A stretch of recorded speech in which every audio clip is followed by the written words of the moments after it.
Okay, we're talking here about when you're trying to pull into a dock slip and you don't make the best approach, and sometimes you're getting close to the catwalk or the piling.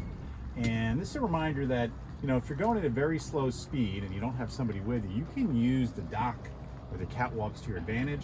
I'm just nosing up to this portside catwalk, and it's got good fenders on it, or bumpers on the dock, so I'm okay. And my boat just ricocheted off a little bit, so I just went wheel to my left and reverse, wheel to my center and forward, and you can see the boat kind of bouncing a little bit back and forth, slip.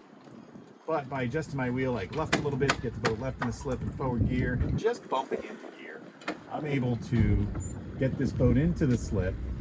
This isn't like the game Operation where I'm absolutely not allowed to touch the sides. I will touch the sides, and I will use that rebound or the sides of my slip to my advantage to stop and or bump my boat around.